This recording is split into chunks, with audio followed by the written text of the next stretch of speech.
close. New York Jets linebacker Jordan Jenkins talks about proving the naysayers who thought the Jets would go 0-16 wrong. Jenkins spoke after the Jets' 23-20 overtime win over the Jacksonville Jaguars on Sunday, October 1, 2017, in East Rutherford.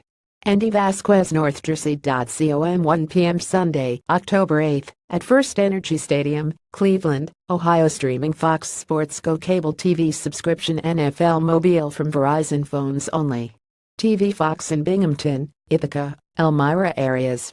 Some games will be subject to blackout depending on location.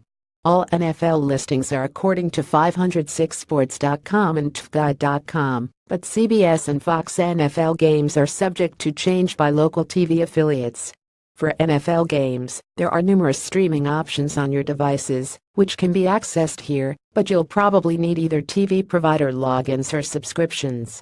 If you have a Verizon phone, you can stream all locally televised games on the NFL app.